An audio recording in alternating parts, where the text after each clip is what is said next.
Joe, here you go. I get one. Yeah. Yes, Joe. Be careful, don't poke your eye out. They are lovely flags. Maybe the audience could. Yeah. Maybe we could have them They're waving so some flags. beautiful. Yeah.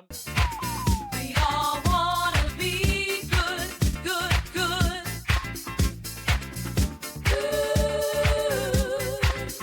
Good neighbour.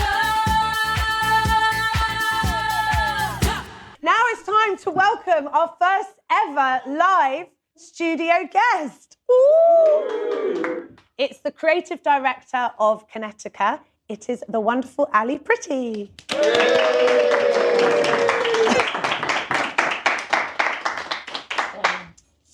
Hello, Ali. Hello. Hello. Ali is the founder and artistic director of Kinetika, a pioneer, community-driven arts and design organisation. They ignite positive change and cultural diversity worldwide, but especially at home in places like Thurrock and Milton Keynes. So, hello, Ali. Hello. How are you doing today? I'm all right, thank you. Yeah, very good. Great. So tell us about Kinetika and your work in Thurrock. So we are an arts organisation. We've been going for 28 years and we've always put kind of community first. Our driver is to empower community stories using the arts, and we happen to be quite good at painting silk and making flags, which are all very topical at the moment. Yeah, so flags have been a very big subject in the UK the last few months. Not always for the most positive and lovely reasons, but you've got a different history of them, and apparently you did something with the Notting Hill Carnival.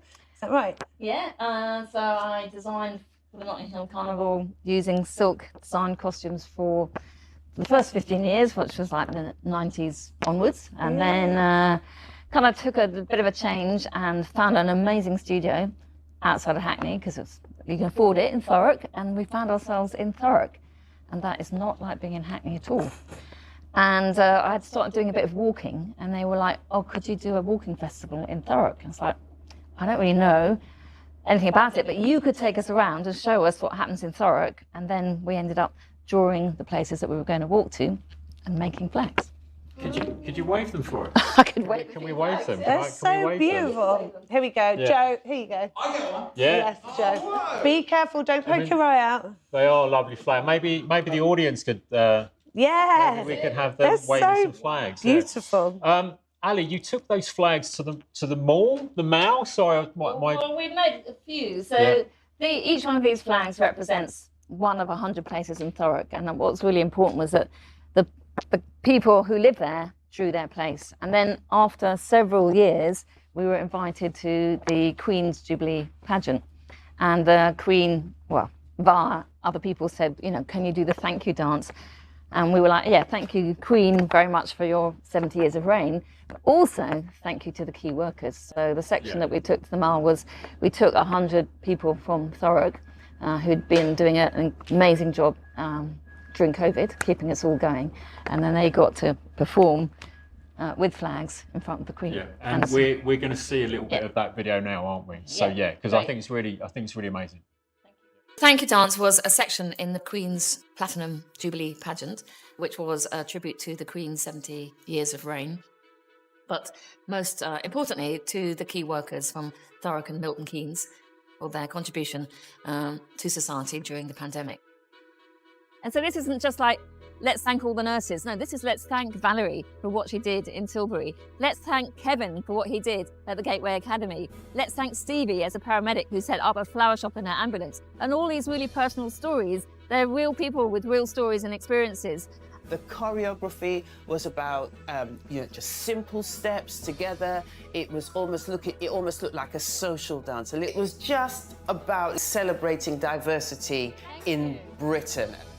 It was really important and to be on the Mall and to be a big section, an important section, and to go, look, we are Thurrock, we are Milton Keynes, we are the key workers, and we're here, we're here in front of Buckingham Palace. And then you go home, back to Tilbury, and performed it through those streets. Going global was to create something spectacular. And then Tilbury was like coming home. It was about coming home to say thank you to the people that gave us the gift and their stories for us to go global. Oh, that was really sweet. What do you think making these things and performing together brings to the community?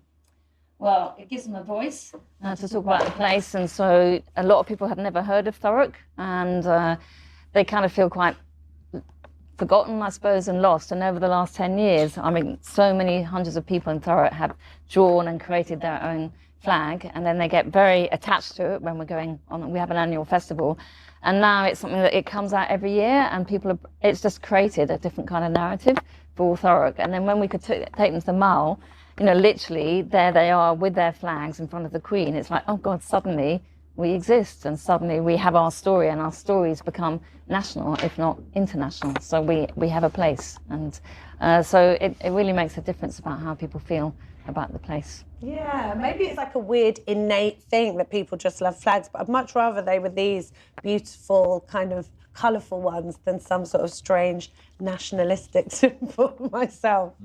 And you mentioned there you take it, it's international as well. You've actually taken people from Essex to India, haven't you? Yeah. So in 2017, when it was the UK India Year of Culture, I was invited to respond to Reimagine India, and I was like, so what is it that connects London and Kolkata?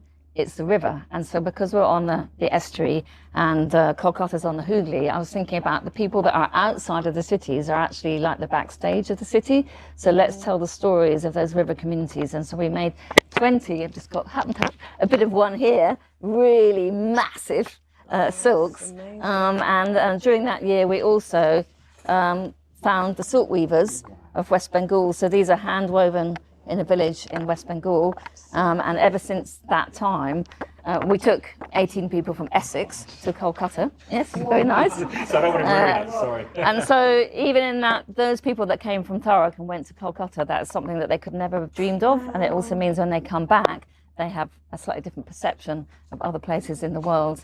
And now the only silk we use is from that village. So every time we get a silk commission, we go, yay, amazing. Weave the silks, guys. And so they wove all the silk that went to the Mall. So I was like, hey, you're weaving for the Queen. And now they're really famous in their little village. It's amazing. So sweet. And you're off to Lebanon soon, aren't you? Tell us about that. Yeah, so I'm quite a keen walker, and I'm part of the World Trails Network, which kind of unites people that do walks all over the world. And we made a few flags in Costa Rica a few years ago. We presented them, and then the Lebanon Mountain Trail people said, hey, we want this. So we are making, at the moment, 27 silks that represent 450 kilometres of the Lebanon Mountain Trail. And we're going to present the flags, and they're going to tell their stories and walk across the whole of Lebanon. For me, that's a real honour that they've invited us and that we're going to do that, because, as they said, if you can bring those people together in Lebanon, you can do it anywhere. It's amazing. Thank you. And so you brought a few books with you, didn't you? And this is, I guess, one way that people can find out a bit more about the projects and a bit more about the flags. Yeah, and it's also really the sort of the quality of the flag. Once you can make it into an illustration, it means you've also got a really long legacy. And the stories, basically, the flags are like the front cover of a book, and so it enables us to tell the stories behind the flags. Yeah, that's brilliant. What's the book called? That one's called Fens, Forests and Fields. That's the land of the fans. This one is a news story for Thurrock, which is really, yeah. If people want to grab it, they can find out more. Joe's a big reader, big reader. Picture books, yeah. So thank you so much for coming and sharing the work with us. Can you tell it, how do people find out more about Kinetika? Well, you can look on the Kinetika website. That's 2Ks, and and generally, we're on all the socials and everything, and we're really happy to be making more. We'd like to make more flags the way that we make them, because I think that it could be a really good antidote. And actually, the people of Thurrock have actually we had a meeting the other day, and they're really proud now that they've got these flags, and they're really proud that we come from Thurrock and we go to the world. Yeah. Amazing. Thank you, Christy.